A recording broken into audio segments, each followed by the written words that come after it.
Mari gereja Tuhan kita bangkit berdiri bersama. Kita mau tinggikan Raja kita hari ini. Haleluya.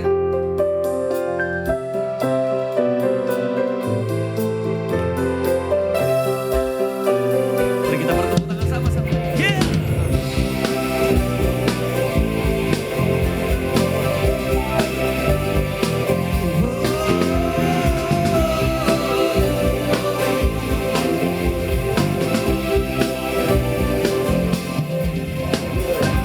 Jikalau dunia lenyap atau bumi pun tak lagi berputar, Kau akan tetap ada, berjaya dan berkuasa selamanya. Yeah.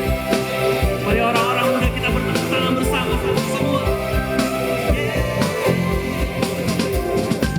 Dan jika ku berdiri di sisiku, siapa yang ku akan takut?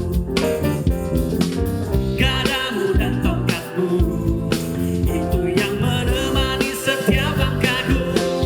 Kau gembalaku, pelindungku, dalam setiap bagian di hidupku.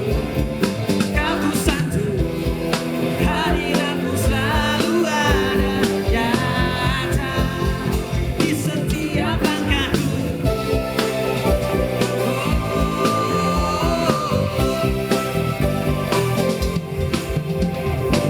Jikalau dunia lenyap atau bumi pun tak lagi berputar,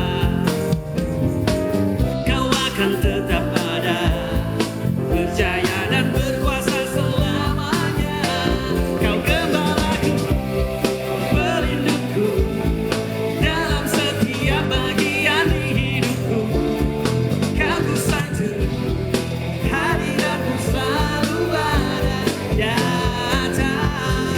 Oh, Kau gembalaku, pelindungku, dalam setiap bagian di hidupku. Kau kusatu, hadiratmu selalu ada nyata di setiap langkahku.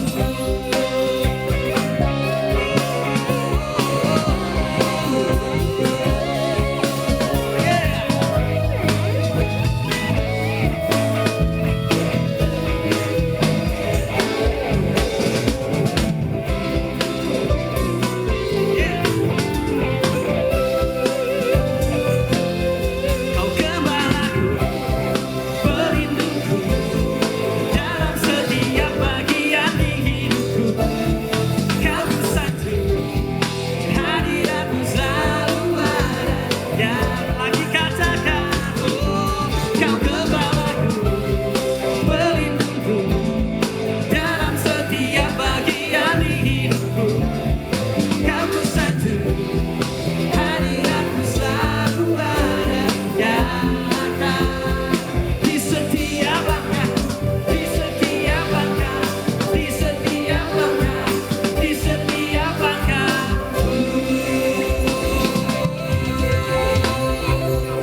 Tepuk tangan yang dahsyat buat Allah Gembala kita. Haleluya, haleluya.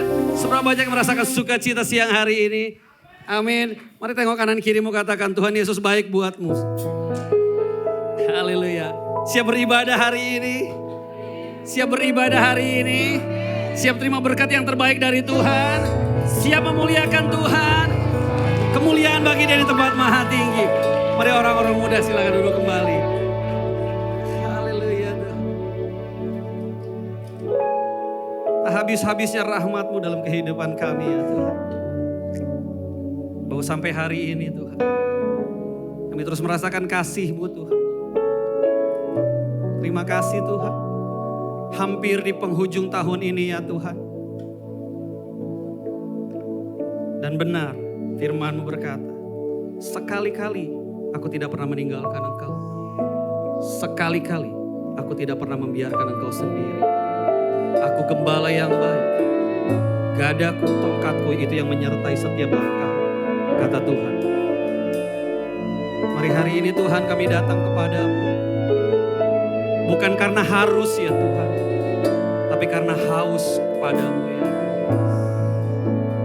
Izinkan kami menyembah-Mu, Izinkan kami mendekat kepadamu ya Tuhan. Sebab hanya dekat Allah saja kami tenang. Terpuji namamu ya Tuhan. Terpuji namamu ya Tuhan.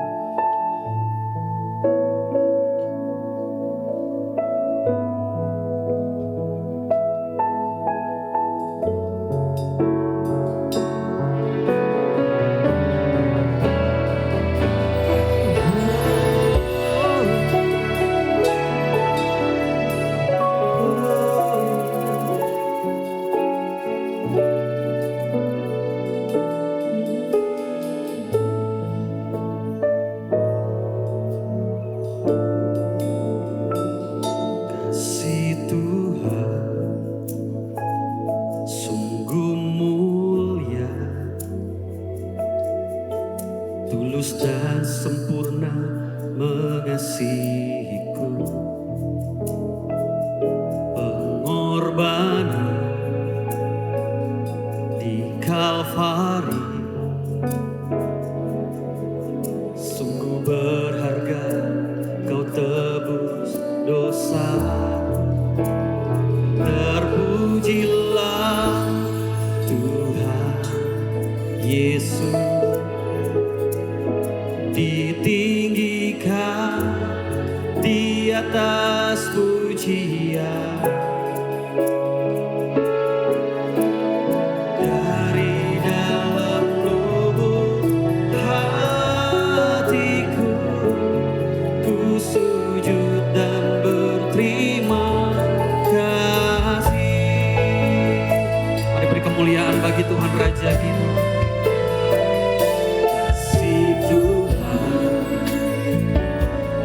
Bersyarat seperti cinta yang ada di dunia, selalu memberi lebih dari yang layak terima di hidupku. Terpujilah Tuhan Yesus, ditinggikan di atas pujian. Dari dalam lubuk hatiku, ku sujud dan berterima kasih. Terpujilah Tuhan Yesus,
Bersyukur buat keluarga kami.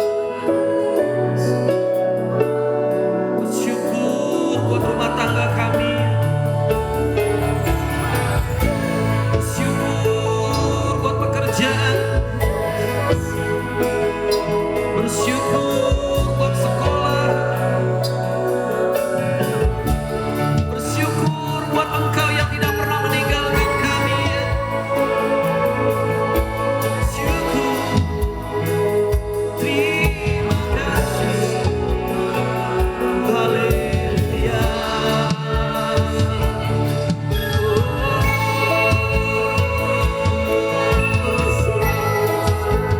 Glory, haleluya.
Ditinggikan namamu ya Yesus, diagungkan namamu ya Tuhan. Segala yang bernafas puji namamu, mengagungkan namamu Tuhan. Selamanya,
untuk itulah kami datang hari ini ya Tuhan.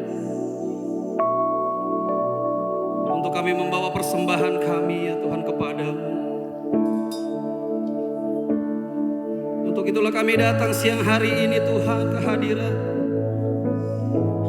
Untuk membawa syukur kami Tuhan kepadamu ya Tuhan. Membawa sembah kami kepadamu ya Tuhan. Membawa segala yang kami punya kepadamu ya Tuhan. Sebab terlalu banyak yang sudah Engkau beri dan kerjakan dalam hidup kami. Dengan apa kami membalas kasih-Mu ya Tuhan? Dengan apa kami membalas kebaikan-Mu ya Tuhan? Cukup kasih-Mu bagi kami. Cukup anugerah-Mu bagi kami ya Tuhan. Sebab yang terbaik sudah Engkau berikan di Kalvari ya Tuhan. Hidup-Mu Tuhan, tubuh-Mu ya Tuhan, darah-Mu bagi kami ya Tuhan. Sehingga kami menjadi berharga di mata-Mu ya Tuhan. Sehingga kami menjadi sembuh di dalam-Mu ya Tuhan. Sehingga kami menjadi kuat di dalam-Mu akan sembuh. Sehingga kami menjadi bernilai di hadapan. ini yang kami punya Tuhan. Syukur kami kepada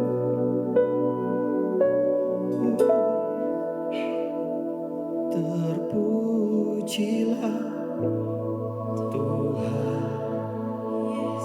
Mari gereja Tuhan nyatakan.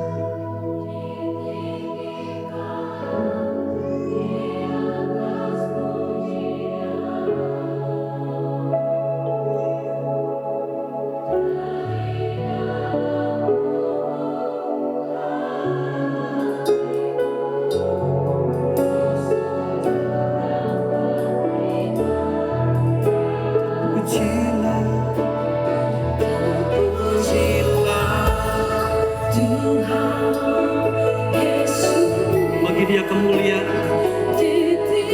bagi Dia pujian, bagi Dia pengagungan. Dari dalam lubuk hatiku, ku sujud dan berterima kasih. Terpujilah Tuhan Yesus, ditinggikan di atas dunia. Dari dalam lubuk hatiku, ku sujud dan berterima. Terpujilah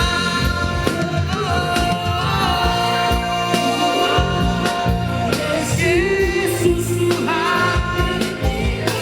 Haleluya.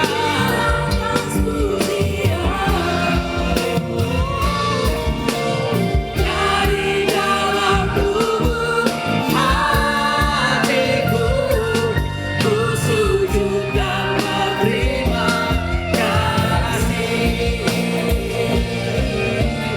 Dari dalam lubuk hatiku, ku sujud dan berterima kasih. Dari dalam lubuk hatiku, ku sujud dan berterima kasih. Thanks God. Terima kasih Tuhan. Pengorbananmu, darahmu ya Tuhan menyembuhkan, memulihkan kami ya Tuhan. Kami mau memujimu lebih lagi. Kami mau tinggikan namamu lebih lagi. Haleluya, haleluya, haleluya. Tepuk tangan yang paling dahsyat orang-orang muda. Yeay.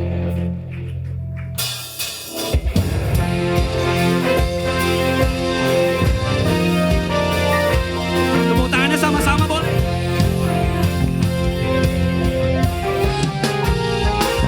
Yo. Masuk hadiratnya dengan hati bersyukur, masuk gerbangnya dengan pujian dan mazmurlah baginya. Nyanyikan nyanyian baru, bersuka cita sekarang, menyembahnya. Masuk hadiratnya, masuk hadiratnya dengan hati bersyukur, masuk gerbangnya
hadir di tengah-tengah kita. Bila kanan kiri kita, Tuhan hadir di sini beneran. Haleluya. Allah sanggup di tengah-tengah kita. Ya orang-orang muda mana gerakannya?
kuasanya tak berubah. Lagi katakan dulu sekarang selamanya, kuasanya tak berubah.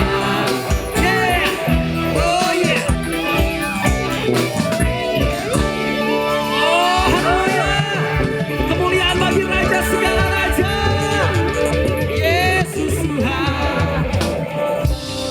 Terpujilah namamu Tuhan, kekal sampai selama-lamanya. Haleluya. Silakan duduk kembali orang-orang muda. Kami jalan, kita akan setelah selesai ibadah.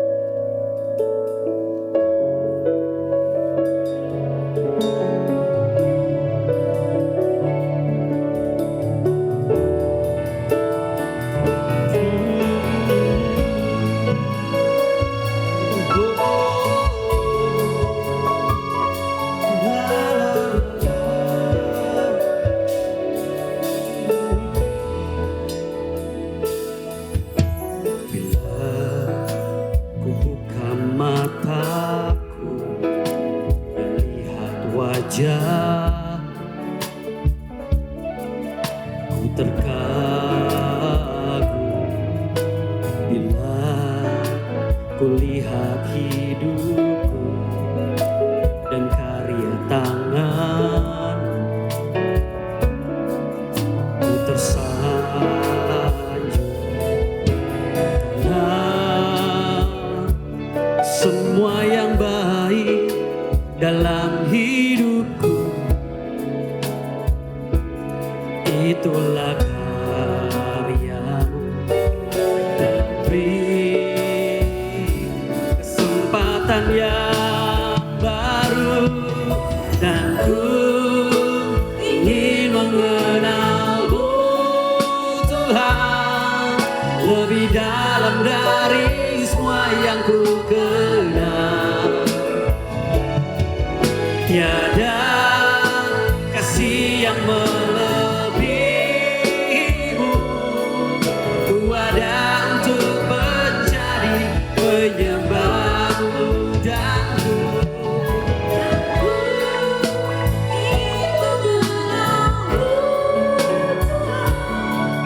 lebih dalam dari semua yang ku kenal. Tiada. Mari gereja Tuhan kita bangkit berdiri bersama. Ku ada untuk menjadi penyembahmu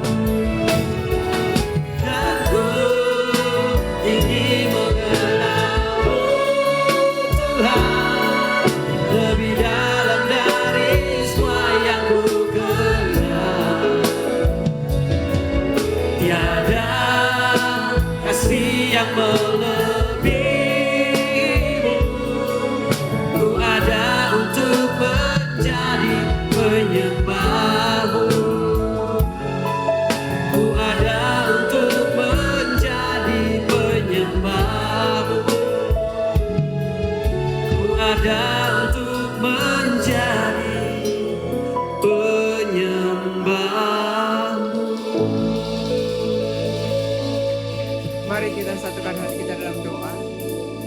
Bapa, kami mengucap syukur buat waktu beribadah siang hari ini. Kami berterima kasih buat pemeliharaanmu, penyertaanmu, perlindunganmu sepanjang minggu yang lalu dan kami ada di rumah Tuhan. Engkau memberikan kami hari ke-7 untuk kami beristirahat dan kami menanti-nantikan Tuhan. Aku berdoa buat setiap umatmu yang datang beribadah hari ini Tuhan. Biarlah Engkau bawa setiap kami berjumpa dengan Tuhan berjumpa dengan Tuhan secara pribadi bahkan lewat kebenaran firman-Mu. Tuntun dan arahkan sebab dalam hidup kami Engkau yang kami perlukan. Tidak ada harapan dan tiada kekuatan yang lain selain kami berharap hanya kepadamu. Sertai Tuhan dan berbicaralah kepada setiap kami. Kau berikan kekayaan, Kau berikan kelimpahan daripada kebenaran firman-Mu supaya kami bisa mengenal jalan-jalan-Mu. Bawa setiap umat-Mu yang beribadah berjumpa dengan Tuhan. Itulah esensi ibadah kami. Terima kasih Tuhan, terima kasih. Kami siap mendengarkan firman Tuhan. Setiap kita yang siap mendengarkan firman Tuhan sama-sama katakan amin.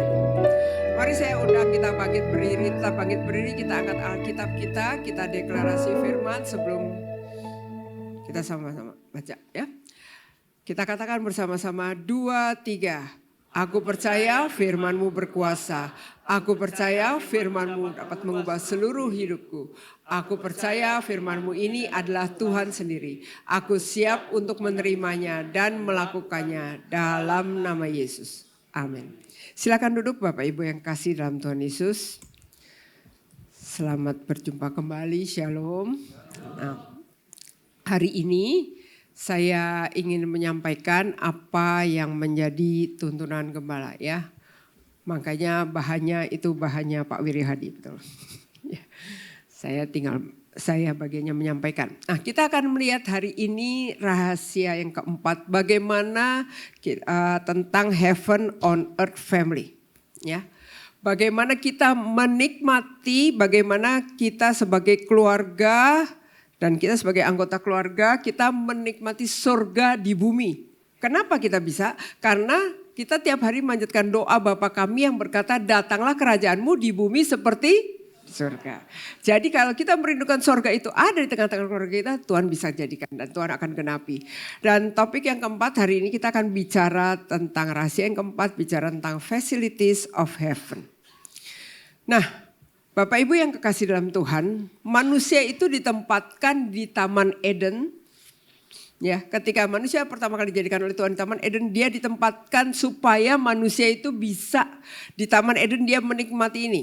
Dia menikmati, pertama dia menikmati suasana sorga, yang kedua dia menikmati perlindungan sorga, dan dia menikmati fasilitas sorga. Dan hari ini sesuai dengan topiknya kita akan bicara facilities of heaven. Apa itu fasilitas sorga? Nah, fasilitas sorga itu berbicara mengalami pemeliharaan dari sorga secara supranatural. Ya, sekalipun kita ada di bumi ini, tetapi kita mengalami pemeliharaan sorga secara supranatural. Atau gampangnya ya supaya mudah, kita lack of nothing. Sesuai dengan Mazmur 23 berkata, Tuhan adalah gembalaku, takkan kekurangan aku. Lack of nothing, everything yang kita perlukan. Nah, Bapak Ibu yang dikasih oleh Tuhan, kita mengerti bahwa di dalam kehidupan ini sering ada banyak, tidak semua, tapi ada banyak yang pernikahan bisa kandas karena masalah keuangan. Ya, ketika ada slack, seolah-olah keuangan itu jadi masalah yang besar dan kemudian menimbulkan pertengkaran yang berkepanjangan dan keluarga tidak lagi menikmati fasilitas sorga. Akibatnya, dan itu bisa mengakibatkan kandasnya pernikahan. Tapi hari ini saya berdoa biar kita sama-sama belajar dan kita bisa menikmati apa sih yang sorga sediakan buat keluarga kita. Ya. Nah, saya ingin aja kita buka Alkitab kita di dalam Kejadian pasal yang kedua. Kejadian pasal yang kedua, kita lihat sama-sama Kejadian 2 ayat 15 sampai dengan ayat yang ke-17. Ya, Kejadian 2 mulai ayat yang ke-15 sampai ayat yang ke-17. Saya baca ayat yang ke-15, Bapak Ibu saya minta tolong baca ayat yang 16, nanti 17 kita baca bersama-sama ya. Kejadian pasal kedua ayat 15 sampai 17. Saya mulai dengan ayat 15 ya. Tuhan Allah mengambil manusia itu dan menempatkannya dalam Taman Eden untuk mengusahakan dan memelihara taman itu.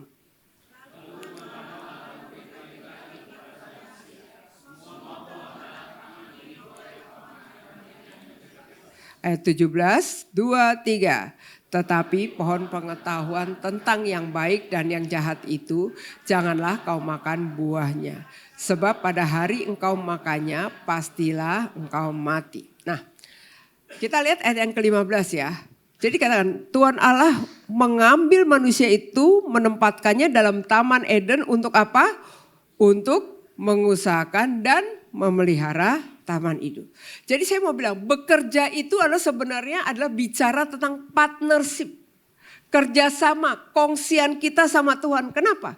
Ayat yang ke-15 berkata dengan jelas, manusia itu ditempatkan di Taman Eden. Artinya Taman Eden itu siapa yang menyediakan? Tuhan. Ya, jadi fasilitasnya disediakan Tuhan. Caranya apa yang harus dikerjakan? Tuhan sudah sampaikan supaya mengusahakan dan memelihara taman itu. Jadi saya mau bilang bekerja itu sebenarnya kita adalah partnership dengan Tuhan. Ketika kita bekerja itu sebenarnya kita berbicara kita sedang mengenapi destiny ilahi dalam hidup kita. Karena bekerja itu memang yang Tuhan yang tetapkan. Dan Dan Tuhan memberkati setiap kita lewat bekerja. Ya, lewat cara itulah Tuhan memberkati umatnya. Ya.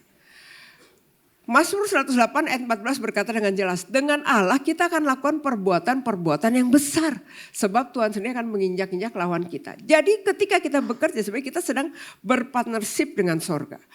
Nah di dalam hidup ini ada 3 cara orang bekerja. Ya, ada orang yang bisa bekerja secara duniawi. Apa itu bekerja secara duniawi? Artinya bekerja ya semuanya sendiri. Karpe dewe gitu ya. Mau kerja nggak mau kerja ya nggak mau. Jadi bekerja tanpa kenal tanggung jawab. Sesuka-sukanya.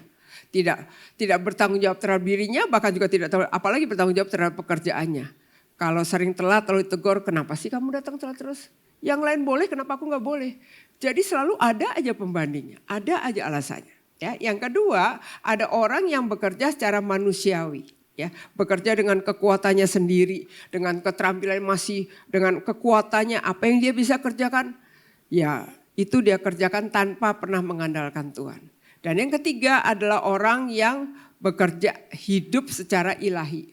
Artinya dia bekerja, dalam bekerja dia menyadari dia bekerja bersama-sama dengan Tuhan.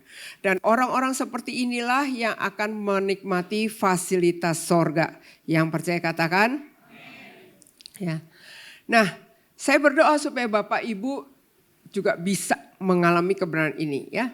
Nah, saya ingin sampaikan satu hal ya. Jadi ketika Tuhan Yesus menaruh manusia di Taman Eden, ya, kalau kita lihat ya, kita perlu melihat ketika Tuhan menciptakan manusia di Taman Eden, itu Taman Eden itu dikasih oleh Tuhan. Jadi kalau kita bicara ya, modal ketika Tuhan menempatkan manusia di Taman Eden, modalnya dari siapa? Tuhan. Berapa persen modalnya Tuhan? 100% ya. Jadi kalau kita bicara tempat nih Taman Eden gitu ya.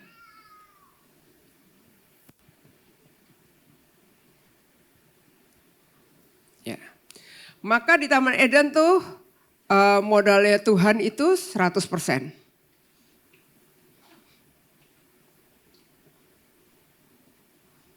Ya. Berarti kalau modalnya semua udah diambil Tuhan, modalnya Tuhan berarti perannya manusia modalnya berapa persen? Manusia atau dalam hal ini Adam modalnya adalah 0%. Saya tanya, Kak, Tuhan berikan modalnya ya, Tuhan berikan aktivitas ya, manusia modalnya 0%. Saya tanya, hasilnya itu sebenarnya hasilnya buat siapa? Hasilnya buat siapa? Saya tanya, kalau nih contoh yang paling sederhana, kalau Bapak Ibu kerjasama. Ya, kalau Bapak Ibu kerjasama misalnya dengan rekan atau dengan bekas anak buah, misalnya Bapak Ibu bikin usaha yang baru, Bapak Ibu modalnya 100%, dia modalnya 0%, saham 0 gitu kan ya. Nah, hasilnya harusnya buat siapa? Buat siapa? Buat yang kasih modal apa buat yang tanpa modal? Buat yang kasih modal. Ya, jadi saya tanya, ketika Tuhan bilang kamu ada Taman Eden, kamu usahakan dan pelihara taman itu. Sebenarnya hasilnya buat siapa? Buat Tuhan. Tapi Tuhan itu hebat, dia kasih taruh manusia, udah kamu ambil aja semua hasilnya. Betul gak? Ya, Tuhan bilang gitu, semua buah dalam taman ini boleh kamu makan buahnya dengan bebas. Artinya udah makan dengan bebas, nggak perlu bayar, kamu usahakan dan kerjakan lalu kamu makan buahnya dengan bebas. Ya, layak nggak kalau Tuhan sebenarnya hasilnya buat Tuhan tuh layak apa enggak? Layak, tapi dia berikan hasilnya itu kepada manusia. Ya, semua buah dalam taman ini boleh kamu makan kecuali buah daripada 2 pohon. Ya, dikatakan tapi ayat yang ke-17 pohon pengetahuan tentang yang baik dan jahat itu janganlah kamu makan buahnya. Sebab pada waktu kamu makannya maka kamu akan. Jadi semua pohon taman ini buahnya boleh dimakan dengan bebas kecuali buah dari buah dari 2 pohon. Nah saya tanya Bapak Ibu yang dikasih oleh Tuhan. dalam kehidupan ini misalnya Bapak Ibu punya perjanjian kerjasama dengan orang lain ya. Bapak Ibu mau usaha lalu Bapak Ibu sewa ruko. Misalnya untuk usaha Bapak Ibu sewa ruko. Pihak pertama bertanggung jawab menyediakan ruko. Ya, pihak pertama bertanggung jawab menyediakan ruko, pihak keduanya kita ya sebagai penyewa kita mesti membayar katakanlah sewa ruko di daerah yang strategis katakanlah 60 juta setahun. Jadi tanggung jawab pihak pertama menyediakan ruko, tanggung jawab pihak kedua membayar biaya ruko. Pertanyaannya, kalau pihak kedua tidak membayar sewa ruko, wajib nggak pihak pertama menyerahkan ruko? Saya tanya nih, pertanyaan saya jelas karena Bapak Ibu perlu kita bekerja sama. Kalau pihak kedua tidak membayar sewa ruko, wajib nggak pihak pertama menyerahkan rukonya? Loh kan perjanjian udah dibuat. Kan perjanjian udah ada. Boleh nggak kalau pihak kedua tidak membayar ruko, pihak pertama tidak menyerahkan? Boleh, karena memang ada satu pihak yang tidak melakukan bagiannya, maka pihak lain juga tidak wajib melakukan bagiannya. Betul nggak? Itulah yang namanya perjanjian. Ya, itulah yang namanya perjanjian. Jadi setiap orang harus melakukan bagiannya. Ya, nah. Tuhan berfirman di dalam Kejadian tadi. Semua pohon dalam taman ini boleh kau makan buahnya. Kira-kira kita makan, kalau kita bayangkan kita ada di zaman Adam, kira-kira kita makan semua buah pohon itu kenyang apa enggak? Kenyang.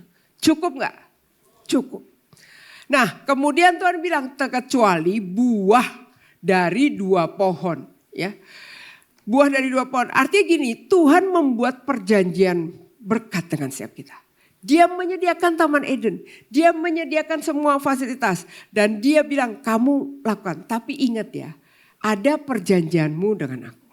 Pohon semua boleh kamu makan. Ya, tetapi buah dari 2 pohon ini jangan kamu makan. Jadi saya tanya, sebenarnya Tuhan kepingin gak sih buahnya itu? Saya tanya, jadi kalau ketika Tuhan memberikan firman ini, kalau yang Bapak Ibu dapat tangkap, apa isunya sebenarnya?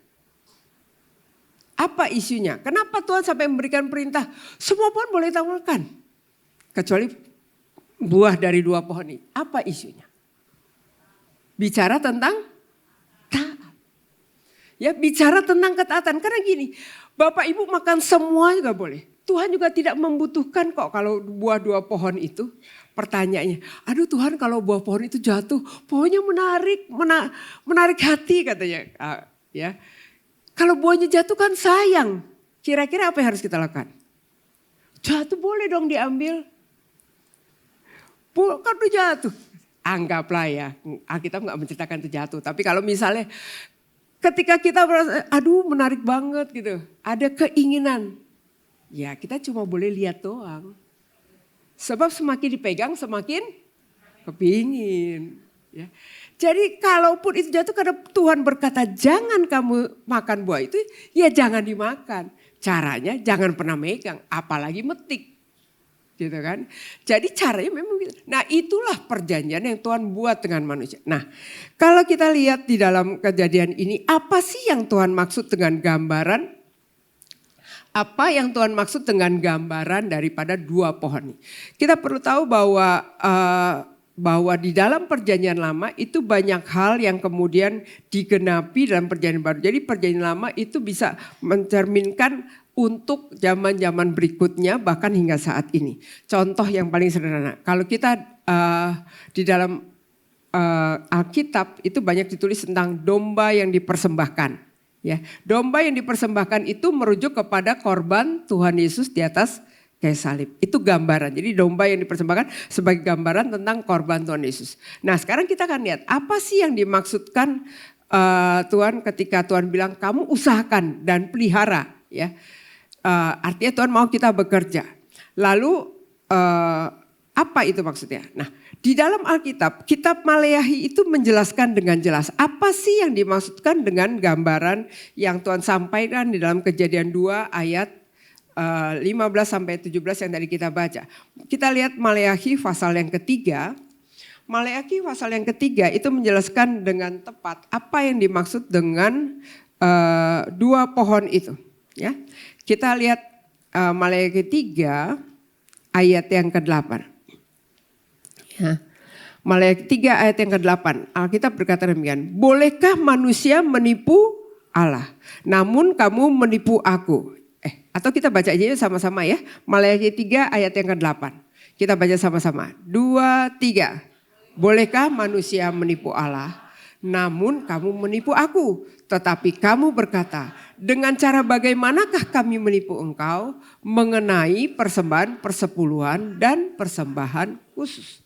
Jadi di dalam Alkitab ya, Kejadian 2 ayat yang ke-15 sampai ke-17 itu dijelaskan dengan gamblang dalam Alkitab, dalam kitab Maleakhi. Ya, dua hal yang dimaksudkan dengan dua pohon itu ya. Kalau kita baca di dalam bahasa Inggris ya itu lebih jelas tertulis ya. Di situ kata-kata, tapi kamu menipu aku. Ya, dengan cara bagaimana mengenai persembahan persepuluhan dan persembahan, dikatakan di situ bahasa Indonesia apa? Persembahan persepuluhan dan persembahan khusus. Ya. Nah, kalau dalam bahasa Inggris ya kita bisa lihat dalam kitab King James di situ dikatakan mengenai it's about tithe and offering. Jadi persepuluhan disebutkan di situ dengan kata tithe, persepuluhan. Atau dalam bahasa Inggris ya, supaya menjadi jelas. Karena kalau dalam bahasa Indonesia, semua hanya ditulis persembahan-persembahan. Tetapi kalau di dalam bahasa Inggris itu dikatakan dengan jelas. Yang pertama persepuluhan, yang kedua bicara persembahan.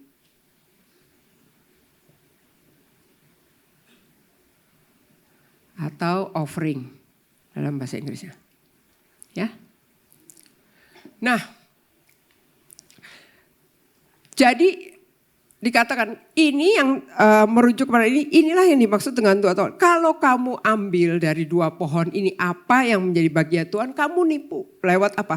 Persepuluhan dan persembahan atau offering. Kalau dikatakan kalau kamu melakukannya maka kamu akan mati. Nanti kita akan lihat apa yang dimaksud dengan mati di situ. Nah,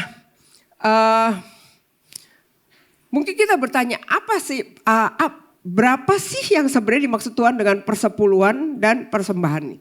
Kalau saya tanya, kalau persepuluhan itu berapa besar?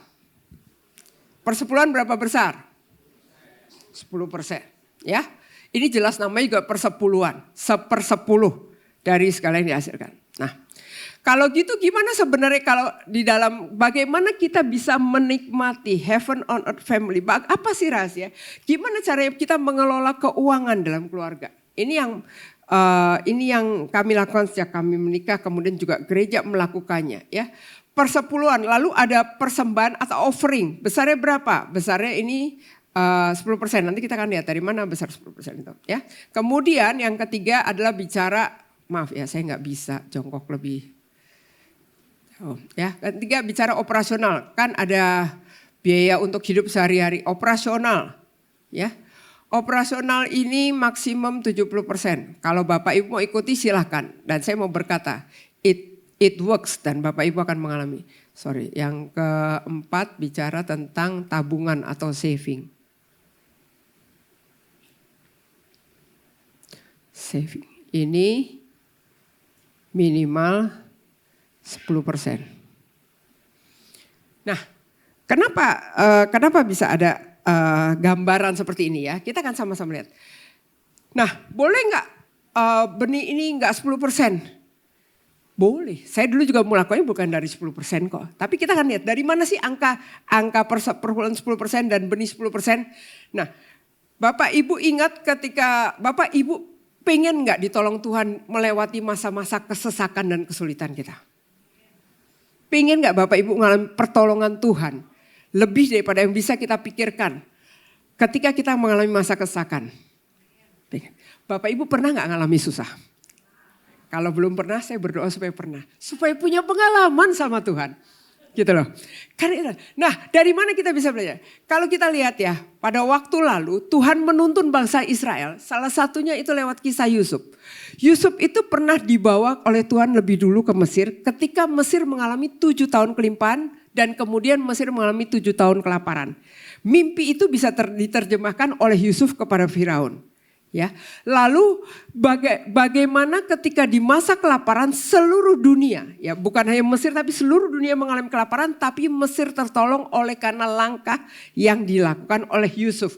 7 tahun kelaparan tapi dia bisa memberi makan bangsa Mesir dan bangsa-bangsa yang datang membeli gandum ke Mesir. Kita ingat kisah itu ya. Nah, bagaimana di 7 tahun kelaparan itu Mesir bisa mengalami kecukupan. 7 tahun bukan masa yang mudah loh. Kita gak kerja setahun aja udah setengah mati gitu kan. Tetapi 7 tahun. Nah, bagaimana saya ingin kita melihat ya. Nanti Bapak Ibu bisa lihat di dalam Kejadian. Supaya tidak salah kita akan sama-sama lihat. Dari mana sih ketika itu Yusuf menghadap Firaun dan dia menjelaskan mimpi Firaun. Lalu Yusuf memberikan arahan kepada Firaun. Bagaimana supaya Mesir itu tidak mengalami kesusahan ketika terjadi 7 kali kekeringan. 7 tahun kekeringan, sorry. Nah, kalau kita baca di dalam Kejadian 41 itu berbicara tentang mimpi Firaun. Ya, mimpi Firaun ketika Yusuf menjelaskan mimpi Firaun itu saya ingin kita lihat bagian ayat yang ke-34 aja. Kejadian 41 ayat 34. Ini yang disampaikan oleh Yusuf. Baiklah juga tuanku Firaun berbuat begini.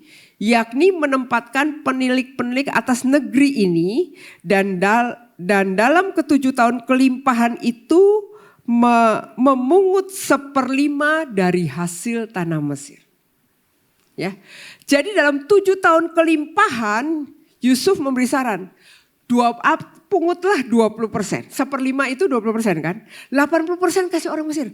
Tapi 80% kasih orang Mesir ketika 7 tahun kelimpahan buktinya mereka juga habis. Tapi cukup Yusuf memberi saran kepada Firaun. Kamu ambil aja 1/5 bagian. Dan itu bisa disimpan memberi makan ketika 7 tahun kelaparan di Mesir. Dan bahkan bisa menolong orang-orang yang membeli gandum di Mesir. Betapa Tuhan itu memang punya cara. Jadi kenapa dikatakan persembahan atau offering ini 10%. Kita dikatakan mengambil 1/5 bagian untuk kita simpan. 1/5 bagian menjadi bagiannya Tuhan. Itu berbicara persepuluhan 10%, benih 10%. Benih atau persembahan. Buat apa? Kalau persepuluhan kita bawa ke dalam rumah Tuhan. Ya, tapi benih ini berbicara bagaimana kita menolong orang lain, orang-orang di sekitar kita. Mungkin ada proyek pekerjaan rumah Tuhan, mungkin ada kita ingin menolong orang yang kesusahan. Nah, itu pergunakan persembahan. Boleh gak persembahan saya mulai dari 1%? Boleh, silakan. Kenapa? Karena perpuluhan ini bicara tentang bagaimana Tuhan memelihara apa yang dipercayakan kepada kita. Tapi persembahan atau benih itu menjadi tempat pelipat gandaan. Nah, cuma jangan mimpi ini terjadi pelipat gandaan tanpa kita melakukan yang pertama. Ya, tapi saya mau berkata, boleh gak? Boleh, silakan. Saya juga mulai dengan yang kecil. Saya ingat ketika saya bekerja, tahun pertama saya kerja, saya cuma terima gaji bahasanya, saya terima gaji kecil lah gitu ya. Dibandingkan saya dapat uang saku dari orang tua saya ketika belum kerja. Tapi begitu. Nah, ketika saya kerja, saya belajar mengembalikan persepuluhan dan saya kemudian ketika menikah, saya sama suami sepakat kita belajar menaruh benih. Mulai dari yang kecil, tapi karena kita melihat bagaimana hasil pelipat gandaan, ya jadi terus diperbesar sehingga sekarang menjadi semakin besar. Dan Bapak Ibu yang dikasih oleh Tuhan, gereja ini pun melakukan yang sama. Gereja itu juga mengembalikan perpuluhan dan mengeluarkan benih. Kalau dulu kita nolong orang miskin, kita mulai dengan benih gak besar. 2% kira-kira dari apa yang kita hasilkan. Ya, kita nolong orang miskin kan kemudian kita orang-orang yang membutuhkan lah ya. Dalam kondisi ketika tidak mampu, orang yang membutuhkan sembako kita tolong dengan dana kira-kira 2%. Kemudian kita punya klinik dan sebagainya. Tapi hari ini saya mau berkata, gereja itu sudah menabur di area ini. Gereja WTC Families menggunakan persembahan untuk untuk menolong orang-orang yang susah, itu sudah lebih dari 30% kita pergunakan. Dan itu selalu dilipat gandakan Tuhan. Karena itulah cara Tuhan memberkati kita. Nah, saya berdoa, Bapak Ibu mau ikut cara ini silahkan. Kenapa operasional maksimal 70%? Iya, supaya kita bisa melakukan apa yang menjadi bagian Tuhan dan kita belajar menyimpan. Kalau operasionalmu bisa lebih kecil, ya perbesarlah tabunganmu. Nanti kalau tabunganmu sudah banyak, ya jangan terlalu semuanya disimpan di bank. Ketika udah banyak, lebih daripada 3-4 bulan kebutuhanmu, investasikan. Sehingga makin lipat gandakan. Nah, itu yang saya ingin sampaikan. Jadi Bapak Ibu yang dikasih oleh Tuhan, saya mau berkata, ketika Tuhan merujuk ini, jadi perpuluhan itu isunya bukan jumlah. Perpuluhan itu isunya bukan buah, perpuluhan itu isunya bukan uang, tapi perpuluhan itu isunya adalah ketaatan. Ya. Katakan bersama-sama saya, persepuluhan itu, katakan dengan suara yang keras, persepuluhan itu isunya bukan jumlah, tapi isunya adalah ketaatan. Amin. Ya. Nah, Bapak Ibu yang dikasih oleh Tuhan, saya mau berkata, itu perjanjian berkat yang Tuhan ingin Tuhan kerjakan dalam hidup kita. Nah, kembali kepada Kejadian 2, semua pohon dalam taman ini boleh kau makan buahnya, kecuali buah dari buah pohon pengetahuan baik dan jahat serta pohon kehidupan. Ya, pohon kehidupan tercatat dalam Kejadian 2 ayat yang ke-9. Nah, buah dari 2 pohon seperti saya jelaskan tadi dalam Maleakhi dikatakan gambarannya dengan jelas, yaitu berbicara tentang, yang pertama berbicara tentang persepuluhan. Yang kedua berbicara tentang offering atau benih. Ya. Nah, dan kita perlu tahu sejak awal tuh dalam Taman Eden Tuhan memberikan perjanjian berkat dalam kita. Bagian Tuhan lakukan, tapi Tuhan juga minta kita lakukan bagian kita. Sebab kalau kita tidak melakukan bagian kita, maka kita bisa mati. Ya, apanya yang mati? Nah, peringatan dalam partnership ya. Kalau bagian Tuhan diambil, bahasanya ketika kita menerima semua apa yang baik, apakah itu lewat pekerjaan kita, ya. Tuhan tuh bukan bicara butuh duit.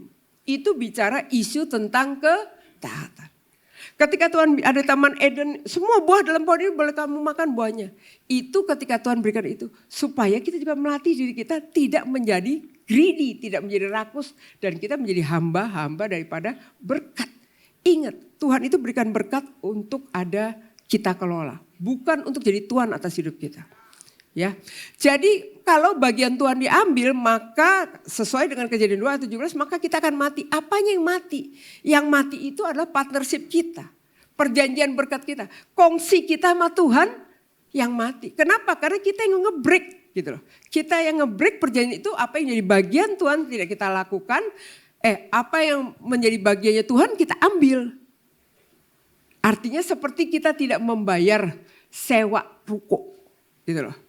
Kalau nggak bayar sewa ruko kan yang pemilik ruko juga tidak berhak memberikan rukonya. Itulah sebabnya ya. Saya berdoa supaya lewat ini Bapak Ibu terbuka dan bisa melihat apa yang Tuhan ingin lakukan. Betapa apa yang Tuhan janjikan untuk Tuhan memberkati kita berlimpah-limpah itu bisa terjadi. Tapi ingat dalam hidup ini kita dalam segala sesuatu itu kita itu bekerja sama dengan Tuhan. Ya, kita itu bekerja sama dengan Tuhan. Nah, jadi sekali lagi ya, isu perpuluhan itu bukan isu jumlah, tapi isu tentang ketaatan. Seorang hamba Tuhan, Jack Graham, dia pernah berkata gini, "The tree of knowledge of good and evil was a test of obedience and trust in God's wisdom and provision." Jadi buah pohon pengetahuan tentang baik dan jahat itu adalah sebenarnya bicara tentang tes ketaatan. Ya. Dan percaya kepada penyediaan Tuhan dan hikmat daripada Tuhan.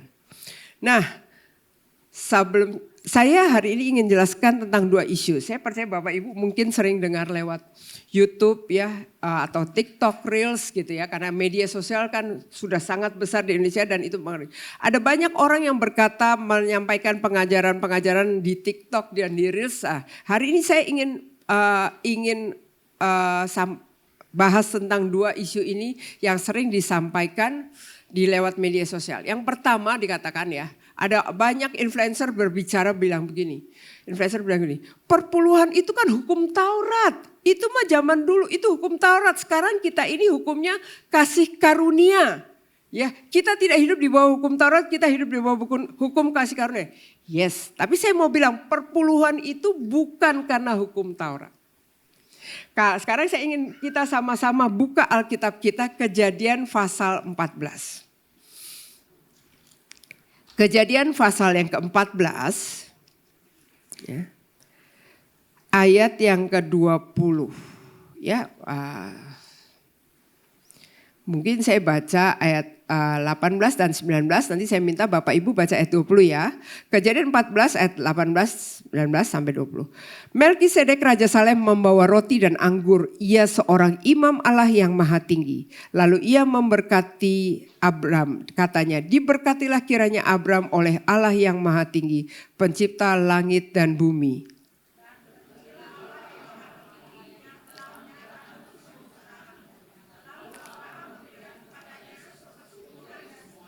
Iya. Jadi katakan Abram waktu itu habis berperang membebaskan saudaranya, dia habis berperang melawan raja-raja timur ya, melawan Kedorlaomer dan sekutunya, dan kemudian dia bisa membebaskan, bahkan saudaranya bisa dibawa pulang gitu ya, Lot diselamatkan gitu ya.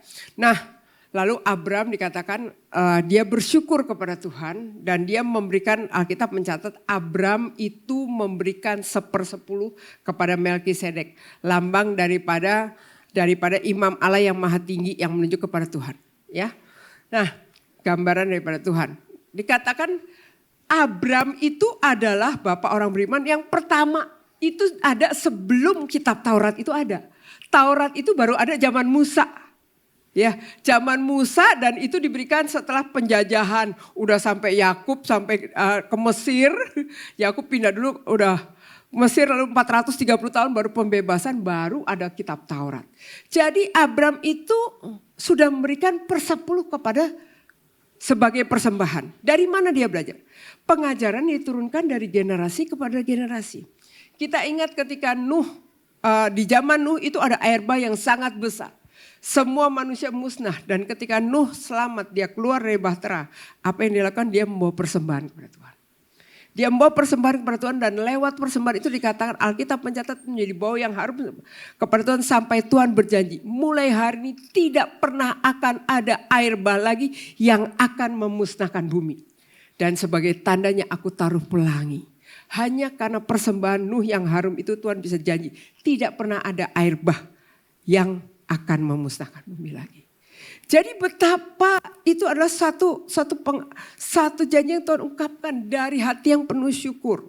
Ya, jadi lewat persembahan itu dari perjalanannya, dalam setiap perjalanan Abraham itu membangun mezbah dan membawa persembahan. Jadi dia mengakui bahwa Tuhan adalah pemilik tertinggi dan sumber dari segala berkat. Kemenangan berkat itu datangnya dari Tuhan.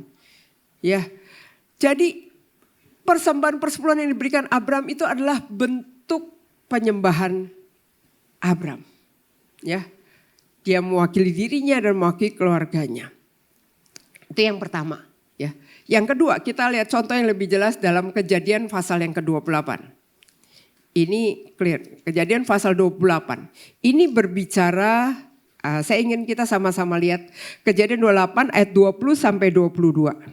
Saya baca 20, saya minta tolong Bapak Ibu baca ayat 21 dan 22 bersama-sama ya. Kejadian 28 ayat 20 sampai 22. Lalu bernasarlah Yakub, jika Allah akan menyertai aku dan akan melindungi aku di jalan yang kutempuh ini, memberikan kepadaku roti untuk dimakan dan pakaian untuk dipakai.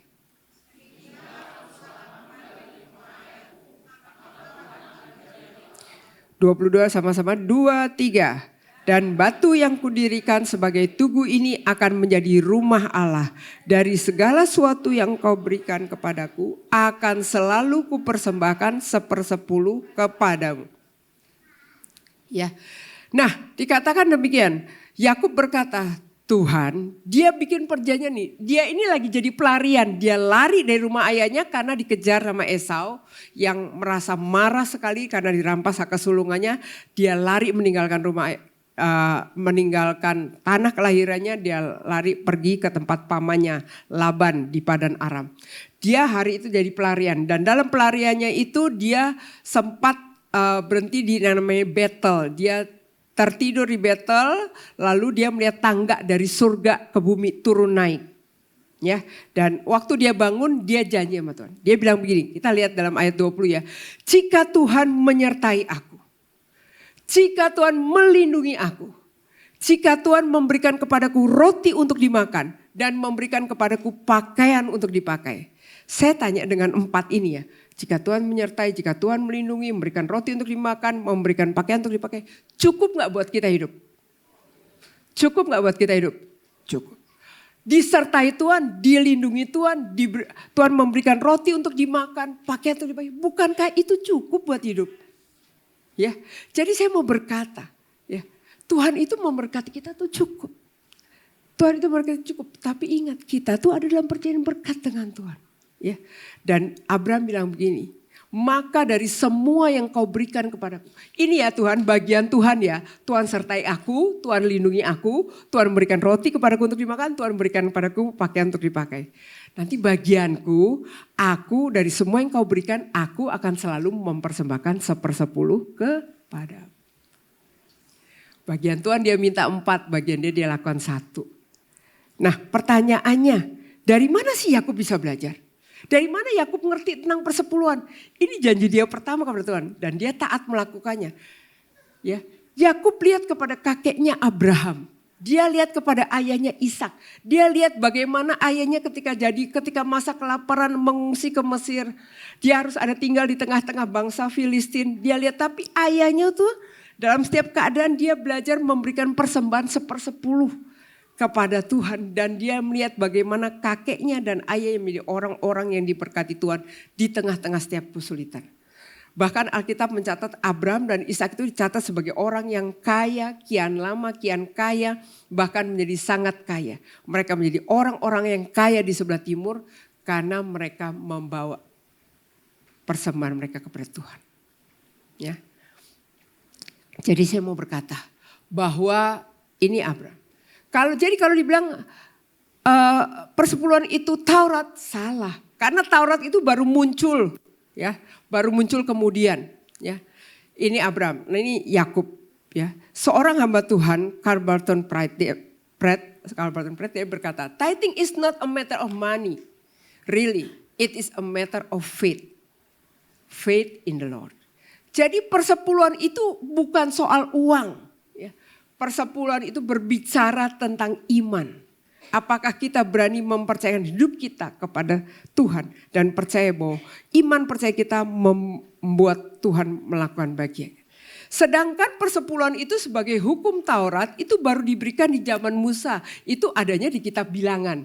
Bilangan 18 itu Tuhan memberikan hukum Taurat, salah satunya berbicara tentang perpuluhan memang. Bilangan 18 ayat 21 sampai 26 berbicara bagaimana apa itu perpuluhan, bagaimana itu diberikan oleh siapa, apa yang digunakan untuk perpuluhan itu. Jadi persepuluhan itu bukan hanya menjadi tanggung jawab jemaat memberikan pada gereja, bukan, pengerja juga memberikan. Ya, gembala juga memberikan semua, bahkan gereja pun mengembalikan persepuluhan kepada siapa? Kepada institusi yang lebih tinggi. Ya, jadi semua kita melakukan bagiannya. Kenapa? Karena kita ada dalam perjanjian berkat dengan Tuhan. Nah, isu yang kedua yang saya ingin bahas tadi bicara tentang persepuluhan itu ada di hukum Taurat. Ya, nah kita perlu menyadari bahwa di dalam hidup ini iblis berusaha menjebak kita. Ya. Makanya salah satu yang dilakukan, dia berusaha kita tidak menerima keselamatan. Kalau kita tidak terima Tuhan Yesus, kita tidak punya jaminan kepastian masuk ke dalam kerajaan surga. Sebab Tuhan janji, barang siapa percaya kepadaku, dia akan masuk ke dalam kerajaan surga. Itu yang pertama. Tapi sekarang Bapak Ibu dilepaskan daripada jerat itu, Bapak Ibu sudah kenal Tuhan. Hal yang kedua yang dilakukan oleh iblis, dia akan bilang begini, oke, kamu jadi orang Kristen, setia datang gereja. Tapi kamu jangan sampai kamu diberkati. Sebab kalau kamu diberkati, wah repot nanti. Hidupmu akan jadi kesaksian bagi banyak orang. Ya, Hidupmu akan jadi kesaksian. Kau akan bisa memberkati banyak orang lain. Itu yang iblis ingin lakukan. Makanya dia jebak lewat isu-isu seperti ini. Ya, saya berdoa supaya Bapak Ibu terbuka dan kau bisa melakukan langkah iman dan melihat bagaimana Tuhan menyediakan berkat dalam hidup setiapmu. Dan kau mengalami semua apa yang Tuhan, Bapak Ibu mengalami semua apa yang Tuhan janjikan dalam firman-Nya.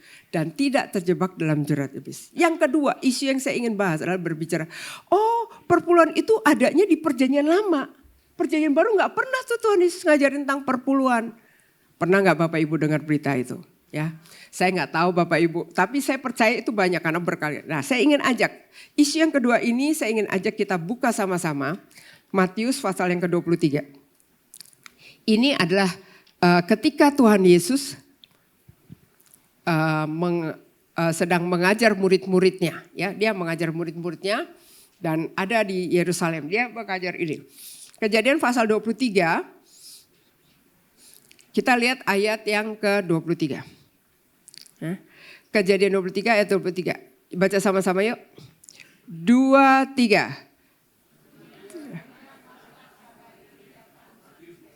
Salah. Sorry, maksud saya Matius 23 ayat 23. Sorry. Ya. Matius 23 ayat 23. Ya. Saya mau bahas perjanjian baru kok. Oke, Matius 23 ayat 23. Maaf ya. Kita baca sama-sama ya. 2, 3. Celakalah kamu, hai ahli-ahli Taurat dan orang-orang Farisi, hai kamu orang-orang munafik. Sebab persepuluhan dari selasih, adas manis dan jintan kamu bayar. Tetapi yang terpenting dalam hukum Taurat kamu abaikan, yaitu keadilan dan belas kasihan dan kesetiaan.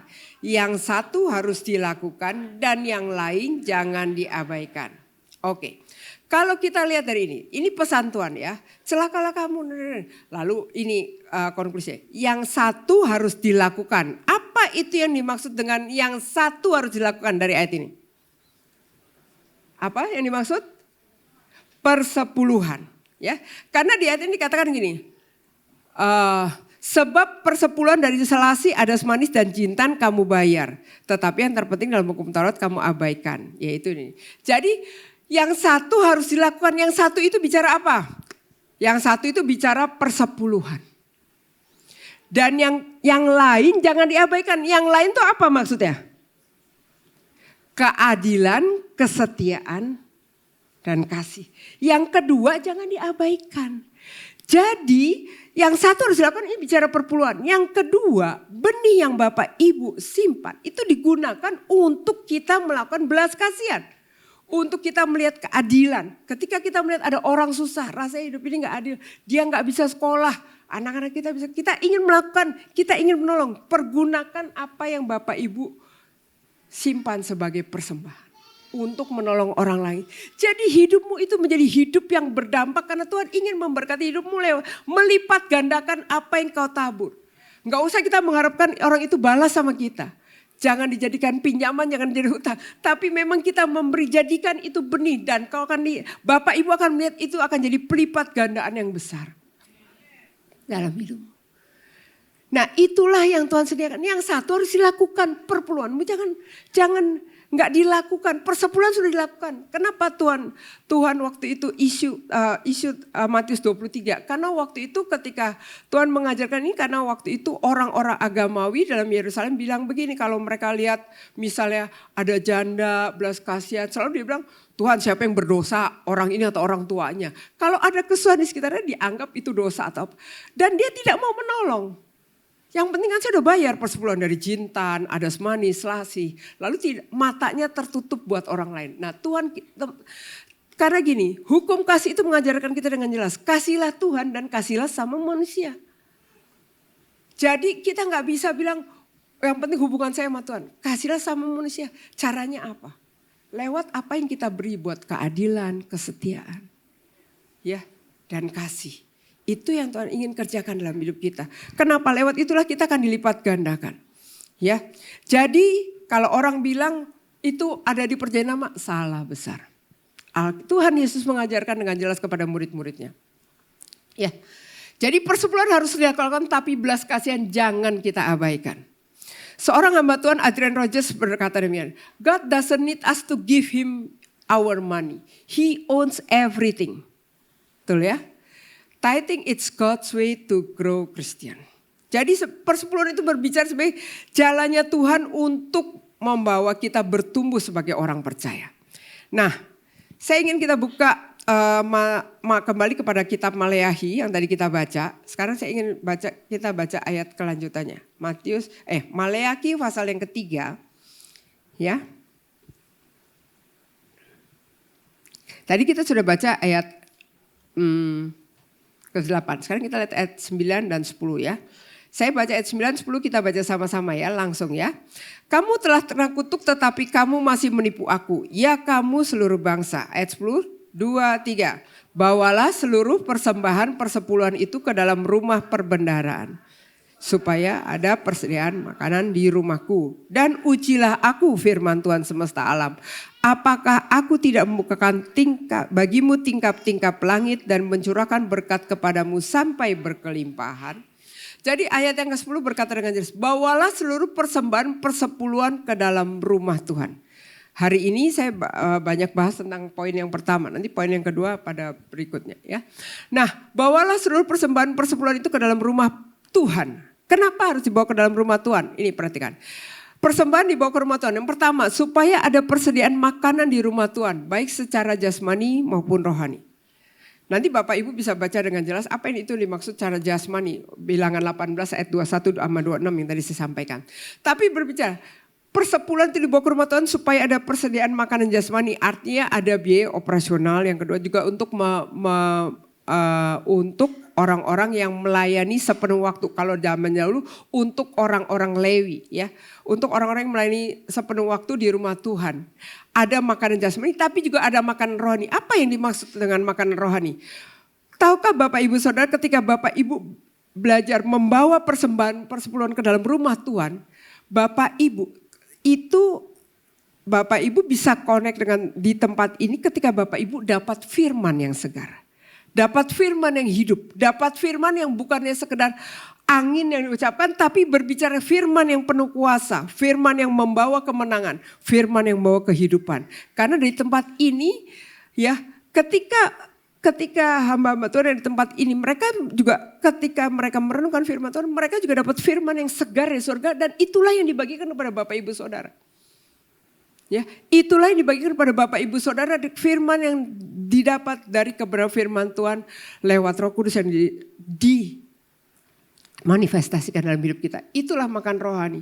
Di tempat di mana Bapak Ibu digembalakan, Bapak Ibu akan dapat makanan rohani. Yang Bapak Ibu, oh iya bisa saya lakukan. Oh iya, kebenaran, oh iya ternyata saya masih ada salah di sini. Saya akan perbaiki dan itu akan terus menjadi kehidupan yang terus menyegarkan. Ya. Dan saya ingat beberapa waktu lalu saya ketemu dengan seorang ibu, dia bilang gini, Bu, saya baru waktu itu dia belum berapa lama. Ya, terus saya bilang, saya datang ke tempat ini, saya ingat saya disapa ibu depan saya juga nggak sadar gitu ada orang saya sapa gitu ya, terus saya bilang, ayo ikut Kersel gitu ya, terus dia, saya nggak nyangka gitu ya ada ibu gembala mau nyapa, ya udahlah. Terus dia bilang, saya di tempat ini saya dapat firman yang hidup yang saya ngerti Bu. Saya juga pernah dengar itu di tempat saya yang lama, tapi saya nggak ngerti. Sekarang di sini saya ngerti. Itulah firman yang makanan rohani yang menjadi kekuatan, menjadi firman yang menghidupkan, firman yang memerdekakan. Itu yang pertama. Yang kedua, ya. Dibawa ke rumah Tuhan supaya apakah aku tidak membukakan tingkap surga dan mencurahkan berkat kepadamu sampai berkelimpahan. Ya, saya berdoa ketika Bapak Ibu berjalan bersama dengan Bapak Ibu akan melihat tingkap surga yang terbuka. Jadi lewat ayat ini kita belajar bahwa di dalam hidup setiap kita itu ada surga yang terbuka tapi juga ada surga yang tertutup. Ya, kalau ada surga yang terbuka juga ada surga yang tertutup. Bapak Ibu nanti bisa baca dalam 2 Tawarikh 7 ayat 13 dan 14. Bagaimana apa sih surga tertutup ya? Ketika tidak turun hujan, ketika awan itu seperti tembaga gitu ya. Yang ketiga, Tuhan akan melindungi keluargamu dan semua aset serta berkat yang telah diberikan kepada kita. Ya. Nah, saya ingin ajak Bapak Ibu menyaksikan satu video. Bagaimana ketika suami saya belajar mengembalikan persepuluhan. Ya, saya nggak bisa, saya bilang saya pinjam ya, kan 2 udah jadi 1 gitu kan ya. Kalau biar dia yang bersaksi, dan saya berdoa supaya Bapak Ibu bisa diberkati lewat ini dan bisa menangkap ya. Ini dia ceritakan pengalaman ketika dia ada waktu ketika masih kuliah. Zaman itu dia terima uang bulanan. Kalau kita mahasiswa kuliah di luar kota kan biasanya kita dikiriminya dapetnya uang bulanan. Ya, dia dapat 30.000 sebulan, saya sementara dapatnya normal itu saya hidup 140.000. Oke, silakan. Saudara, keluarga saya semua melarat ya. Bapak saya melarat, nenek saya melarat, kakak saya semua melarat. Dan ketika saya masuk kuliah, saya masih ingat saya dibiayai orang tua saya 30.000. Dan waktu itu saya harus makan, bayar ujian, transport, pokoknya semua itu all in. Pokoknya lu hidup ya 30.000, lu nggak hidup ya 30.000. Nah satu hari, di tengah-tengah saya udah dalam keadaan yang miskin sekali. Lalu saya saya dengar khotbah, saya duduk di paling belakang. Ya. Lalu ada pendeta datang khotbah. Saudara-saudara, kalau Anda pengen mengubah nasib hidup saudara, saya masih terngiang-ngiang suara itu. Kamu harus belajar membawa persembahan persepuluhan ke rumah Tuhan. Itu di belakang itu saya ngomong gini, enak aja tuh pendeta. Saya tidak usah memberi perpuluhan saja, saya sudah kurang. Apalagi kalau memberikan persembahan persepuluhan. Hari itu saya pulang jangan menggerutu dan saya tidak dimarahin oleh Tuhan. Minggu berikutnya saya datang lagi di gereja itu. Mahasiswa itu kan bisa datang ke gereja mana aja saudara. Saya duduk di belakang lagi. Ada lagi pendeta lain lagi. Dia berkata, saudara-saudara, kalau kamu ingin mengubah hidupmu dan tidak terus dalam penderitaan dan kamu pengen menikmati sorga terbuka, bawalah persembahan persepuluhan dalam rumah Tuhan. Wah, saya masih ingat tuh pendeta itu yang kedua kali. Itu pendeta tidak sadar bahwa banyak jemaat yang tidak mampu. Saya pulang. Ketika saya pulang, tiba-tiba saya mendengar suara. Kenapa kamu menggerutu juga tidak mengubah nasib kamu? Kenapa kamu tidak belajar untuk melakukannya? Walaupun kamu kurang, tapi minimal kamu kurang, tapi kamu taat. Saya pada waktu itu tidak ngerti bahwa perpuluhan itu adalah urusan ketaatan. Jadi saya bilang ini, oh gitu ya. Baiklah Tuhan, menang cacak kalah cacak, saya akan coba. Kalau memang itu menyenangkan hati Tuhan. Saya bulan berikutnya begitu dapat uang. Dari 30.000 berapa saudara? Sisihkan 10%, 3.000. Dan saya masih ingat, saya nggak lupa tuh. Saya pertama kali memberikan persembahan persepuluhan 3.000 itu. Saya bawa ke gereja. Orang lain tuh memasukkan di dalam peti itu. Seperti biasa. Kalau saya memberikan 1.000 itu seperti membawa 1 kilo emas. Itu waktu saya taruh itu ya bunyinya gelodak. Tapi bukan di luar ya, di hati saudara. Gelodak. 3 kali gelodak. Itu rasanya tuh semendal ya. Apa tuh? Keluar dari dalam hati yang beratnya bukan main. Lalu saya pulang. Dan saya bilang ini, Tuhan saya udah lakukan ya. Udah taat ya Tuhan ya. Minimal aku taat. Saya menunggu. Langit-langit saya bolong, terbuka sudah. Tapi ternyata tidak terbuka juga. Datang lagi lah, vessel datang lagi. Dan saya terima 30.000, saya taat memberikan perpuluhan lagi. Seperti tadi, taat lagi bulan ketiga, bulan keempat, bulan kelima, bulan keenam. Bulan yang keenam, saya sedang menantikan vessel saya. Tanggal 25 saya datang ke Pak Pos bilang belum ada. Teman-temanmu semua sudah, tapi kamu belum ada. 25, 26, 27, 28 saya tanya terus. Tiba-tiba tanggal 30 ada. Dia bilang gini, Dek ada dek. Tapi enggak vessel. Adanya amplop. Waktu saya lihat amplop. Surat. Udah ada firasat. Wah. Jangan-jangan ada sesuatu nih. Begitu saya buka, betul, gak ada weselnya. Cuman tulisan gini, nak, bapak dan ibu, bulan ini tidak bisa ngirim ke kamu. Karena bapak dan ibu sudah tidak ada lagi yang dijual. Semuanya yang dijual udah habis.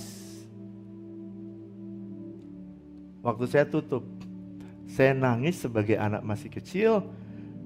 Tingkat 1, saya nangis di Pak Pos itu. Setelah nangis saya usap-usap, saya pulang. Dan ketika saya pulang, saya jalan pulang, tiba-tiba saya mendengar suara Tuhan. Yang saya dengar dulu ketika saya pertama kali ikut Tuhan. Suara itu berkata, nak, burung pipit itu ya dijual 3 ekor seduit. Aku pelihara dia.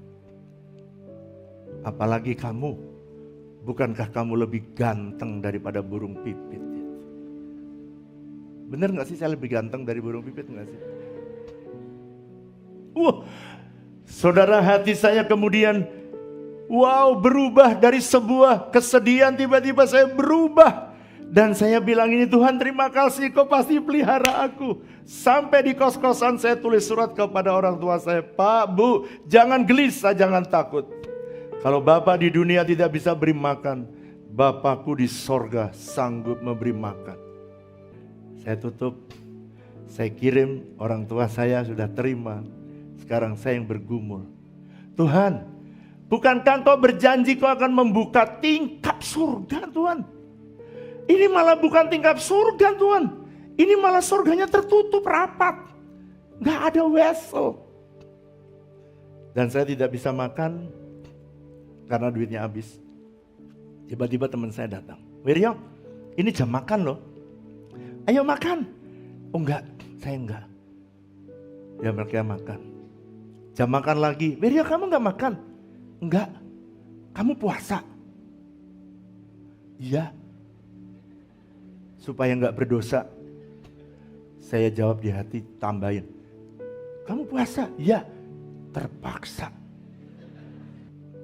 Dan ketika saya duduk di tengah-tengah kelaparan yang sangat hebat itu, tiba-tiba saya doa dengan doa yang sangat konyol. Saya berdoa begini, Tuhan, kalau sampai tidak ada mujizat dan tidak ada orang yang memberikan aku pertolongan, maka aku akan makan, Tuhan, daun-daunan di pagar-pagar itu, Tuhan. Saya akan makan sebab itu bisa dikulup, bisa jadi sayur, dan minimal untuk mengurangi kelaparan aku. Ketika saya berdoa, loh kenapa saya makan pagar ya, daun di pagar ya? Saya kan anak Tuhan, bukan anak embek. Kenapa aku mesti makan daun-daunan di pagar itu? Oh saya masih ingat. Tiba-tiba karena lapar, saya ingat Tuhan pasti akan memberikan pertolongan. Saking laparnya, akhirnya saya tidur, tiarap. Di lantai waktu saya berdoa, akhirnya saya tiarap. Di tengah-tengah tiarap itu, jatuhlah pada hari di mana ada persekutuan. Persekutuan mahasiswa di mana saya datang biasanya. Tapi ini orang, tiba-tiba ada satu orang businessman yang dulunya miskin seperti saya. Lalu kemudian dia diberkati, lalu Tuhan suruh sama dia, kamu bungkusin uang 15, 20 ribu, 25 ribu, lalu kemudian panggil orang-orang yang miskin dan kamu bagi itu. Wow saudara, pada waktu persekutuan saya dengar ceritanya karena saya tidak datang. Lalu dia bilang gini, siapa mahasiswa yang miskin datanglah. Itu ternyata saudara banyak juga datang regutuk. Ternyata banyak juga seperti altar call. Lalu kemudian dikasih 15 ribu, 20 ribu, 25 ribu. Tapi sayang sekali gembalamu tidak ada di situ. Karena dia lagi bergumul dengan kelaparannya. Saya masih ingat ketika saya tertidur itu. Tiba-tiba ada satu orang yang berjalan pulang dengan membawa satu amplop di tangan dia. Dia adalah namanya Midas. Saya tidak lupa dengan satu orang ini. Karena dia orang yang memuridkan saya dan membawa saya mengenal Tuhan dengan sungguh-sungguh. Ketika dia pulang, tiba-tiba dia bilang, Midas, kenapa kamu mengambil uang itu? Bukankah itu untuk orang miskin? Tuhan, aku juga butuh. Tapi ada yang lebih miskin dari kamu. Siapa Tuhan? Siapa lagi kalau bukan Wiryo? Dia balik kanan. Dia balik kanan dan dia pergi ke tempat di mana saya tidur. Dia tidak gangguin saya. Dia lompatin tubuh saya dan dia taruh itu uang yang di dalam amplop itu. Lalu ditaruh di atas meja tempat saya belajar. Ketika saya siuman, lapar lagi saya. Tadi waktu tidur kenyang saudara. Waktu bangun saya lapar lagi. Lalu saya ambillah itu.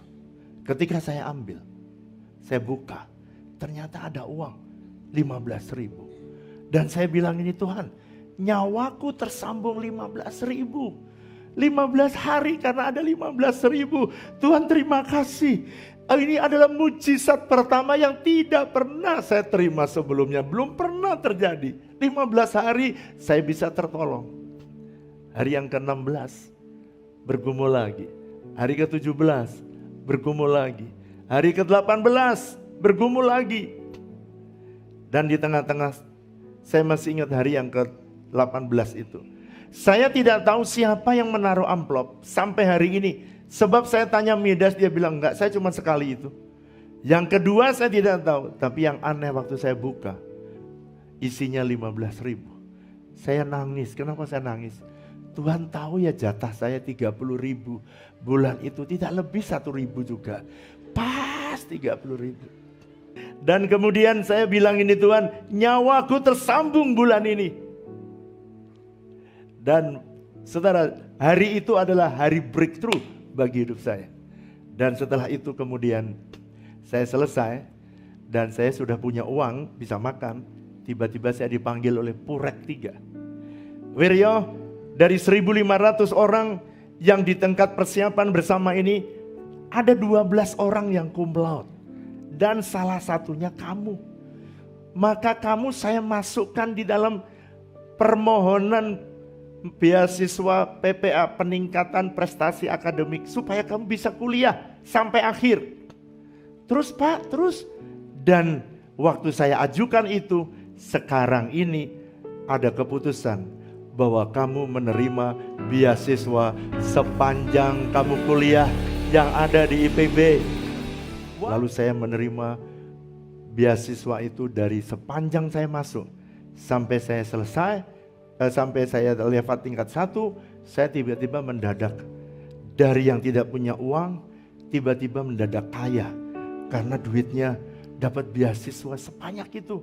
Saya belum pernah menerima uang sebanyak itu. Saya simpan di bank dan saya menggunakan dengan hati-hati. Saya masih ingat, dari sejak itu saya tidak pernah lagi yang namanya kekurangan. Sekali Tuhan membuka pintu surganya, Dia terus menerus akan membuka pintu surganya bagi semua kita. Yang mengerti, tepuk tangan yang meriah buat Allah kita. Katakan amin. Itu sebabnya sejak hari itu saya tidak pernah lupa. Saya ajari ketika saya menikah, saya bilang sama Ibu Flora, jangan pernah lupa memberi perpuluhan. Saya berdoa supaya Bapak Ibu bisa memahami. Melakukan firman Tuhan bukan hal yang benar. Tapi ingat, kita itu partnership dengan Tuhan. Ya, mari kita tunduk kepala. Kita datang sama Tuhan. Saya undang para pemuji.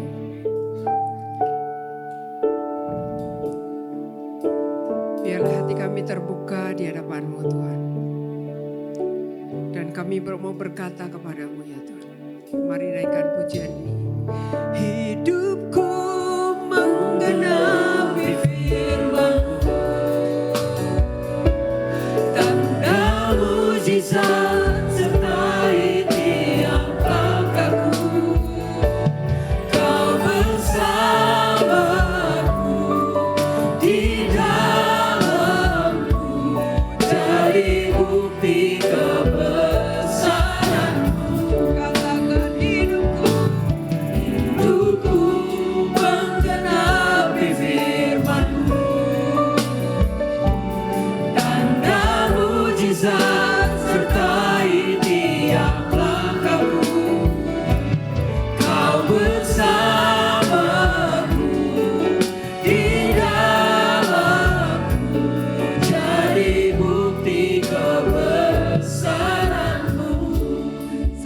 kita dalam sikap doa. Sebelum pulang saya mau berdoa buat Bapak Ibu Saudara. Mungkin hari-hari ini kau mengalami pergumulan, kau mengalami struggle dalam ekonomimu, kau tidak melihat fasilitas sorga yang tersedia dalam hidup keluargamu, dalam hidupmu pribadi.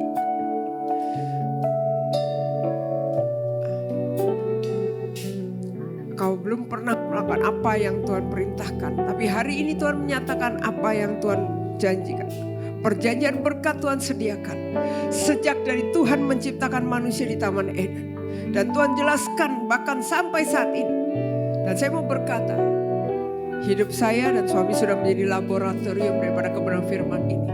Saya berdoa kalau Bapak Ibu mengalami pergumulan dalam finansial, dalam kehidupan sehari, kau boleh angkat tanganmu. Saya mau berdoa. Ketika kau berkata, Tuhan, aku ingin kembali kepada perjanjian berkat yang kau sediakan. Aku ingin kembali kepada perjanjian, ajari aku melakukan bagianku. Dan aku akan melihat Tuhan yang menuntun hidup.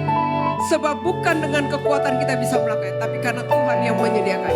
Bapak Ibu kau yang mengalami persoalan, mungkin kau punya hutang yang rasanya tidak terbayarkan. Kau boleh angkat tanganmu, saya mau berdoa. Saya mau berdoa, Tuhan aku berdoa buat tangan-tangan yang terangkat. Hari ini dengan rendah hati kami datang kepadamu Tuhan. Sebab pertolongan sejati hanya datang daripada Tuhan. Engkaulah yang menyediakan. Sejak awal Engkau menciptakan manusia, Engkau menyediakan Taman Eden, Engkau menyediakan jenis pekerjaan. Aku mau berdoa setiap tangan yang terangkat hari ini di hadapan-Mu Tuhan. Tuntun kami, ajari kami melakukannya dan biarlah kami berjalan bersama-sama dengan Tuhan. Melewati setiap kejadian kami percaya Tuhan Kau akan menolong. Tuhan tidak akan membiarkan kami mati kelaparan, tapi selalu ada kecukupan yang Tuhan sediakan. Bapak aku berdoa, tuntun, pegang setiap tangan mereka. Bawa mereka mengalami apa yang Tuhan sediakan. Dan biarlah surga terbuka, tingkap-tingkap langit terbuka pada saat yang tepat. Sehingga kami berkata, sungguh Tuhan itu besar. Terima kasih Tuhan, terima kasih. Aku berdoa terjadi terobosan. Terjadi terobosan dalam setiap hidup anak-anakmu yang dengan jujur datang kepadamu. Terima kasih Tuhan. Terima kasih. Mari saya ajak Bapak Ibu Saudara angkat kedua tanganmu. Jadilah pelaku-pelaku firman dan terimalah berkat yang berlimpah daripada Allah. Kiranya berkat kasih karunia yang berlimpah daripada Tuhan kita Yesus Kristus, daripada Allah Bapa kita di surga, cinta kasih dan penebusan yang sempurna oleh karya Tuhan Yesus di atas kayu salib, penyertaan, penghiburan, kekuatan Roh Kudus menyertai hidup Bapak Ibu Saudara mulai siang hari bahkan sampai Tuhan menyebut kita sebagai mempelai yang layak. Setiap kita yang percaya sama-sama katakan amin. Selamat siang, selamat hari Minggu, Tuhan Yesus memberkati.